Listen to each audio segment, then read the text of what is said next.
ሰላም። የኛ ብሔራዊ ቡድን መቼ ነው የሚያሸንፈው? መቼ የአፍሪካ ዋንጫ የምንወዳደረው? መቼ ነው የዓለም ዋንጫ ላይ የምንወዳደረው እንላለን። ግን እንደዚህ በቀላሉ የሚገኝ ነገር አይደለም። አውሮፓ ውስጥ ከሄዳችሁ በየትኛውም ሰፈር የህፃናቶች የኳስ ጨዋታ ትምህርት ቤት አለ። እግር ኳስን ብቻ የሚያስተምር እዛ ትምህርት ቤት ይማራሉ። በማንኛውም ቅዳሜና እሁድ ደግሞ ውድድር አላቸው። ሁሉም ሰው ልጆቹን ኳስ ቦታ ይወስዳል። የሚከፈል ነው፣ በመክፈል ነው ትምህርት የምትማረው። ከዛ በኋላ ከነዛ ውስጥ ነው ነጥሮ የሚወጡት ለሀገር የሚሆን ነገር የሚጫወቱ ሰው። እዩ እዚህ ጋር አሁን ለምሳሌ ላሳያችሁ። እዩ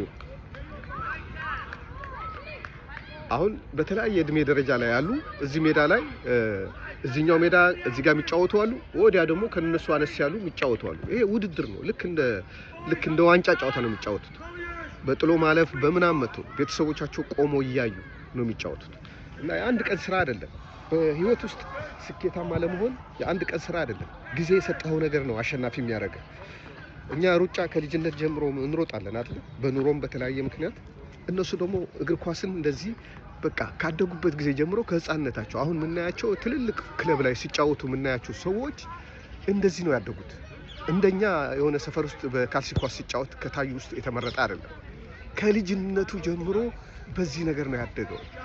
የጨዋታ መደራረብ አሁን የኛ ሀገር ብሔራዊ ቡድን በ3 ቀን ልዩነት ኳስ መጫወት አይችልም። አይቼዋለሁ ብዙ ጊዜ። ባለፈው ሳውዝ አፍሪካ ሄዱ ጊዜ የመጀመሪያ ጨዋታ ጥሩ ተጫወቱ፣ ሁለተኛው ላይ አይችሉም፣ ሶስተኛው ላይ በጣም ሽባ ነው የሚሆኑት። ለምን? ሰውነታቸው የለመደ አይደለም። እነዚህ ከህፃንነታቸው ጀምሮ የተለማመዱት ነገር ነው። ከነዚህ ውስጥ ነው 11 ተጫዋች የሚወጣው። ይሄ ማለት የትንሽ መንደር ነው አለ። እዚህ ሀገር ውስጥ ከ60 ሚሊዮን ህዝብ ቢኖር እዚህ አካባቢ እነዚህ የምናያቸው የ1000 የ2000 ቤተሰብ ልጆች ናቸው። ከነዛ ውስጥ ነው 11 ወይም 22 ተጫዋች የሚወጣው።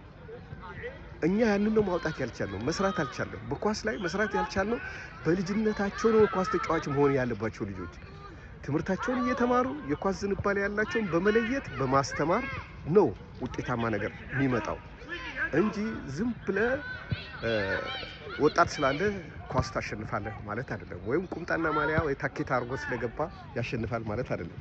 የህይወት ዘመን ስራ ነው። በህይወት ዘመን ከሰራኸው ነው ውጤት የምታመጣው። ጊዜህን የሰጠኸው ነገር ነው አሸናፊ የሚያደርግህ። ጊዜህን፣ አእምሮህን፣ አስተሳሰብን ያስገዛህለት ነገር ነው አሸናፊ የሚያደርግህ። ሌላ አሸናፊ የሚያደርግህ ነገር የለም። አቦ ሰጥ ሎተሪ ካልደረሰ በስተቀር ተሰርቶ የሚመጣ ነገር ሁሉ በስራ፣ በድካም፣ በልፋት፣ በጥረት የሚገኙ ነገሮች ሁሉ ጊዜ ይፈልጋሉ፣ ትኩረት ይፈልጋሉ። ለዛ ዲሲፕሊን ተገዢ መሆን ይፈልጋሉ። ኳስ ተጫዋች መሆን ፈልጋል አይደል? ኳስ ተጫዋች ለመሆን የሚያስፈልጉ ነገሮችን በራስህ በግል ባህሪህ፣ በአመጋገብህ፣ በአኗኗርህ፣ በልምምድህ እነዛን ነገሮች በተቀናጀ መንገድ ሳይንሳዊ በሆነ መንገድ መተግበር ይኖርብሃል እንጂ በእጣ ፈንታ የሆነ ሰው ኳስ አያያዙ ስላማረ ትንሽ ስሮጥ ስለታየ እሱ የብሔራዊ ቡድን መርጠኸው ገና ከ18 ዓመት በኋላ ኳስ ተጫዋች ብታረገው ብዙ አይሄድም። የረጅም ጊዜ ልምምድ ይፈልጋል። ስለዚህ ልጆቻችሁ ኢትዮጵያ በኳስ ወደፊት እንድትመጣ ከፈለጋችሁ ልጆቻችሁን የኳስ ትምህርት ቤት ከፍላችሁ አስተምሩ።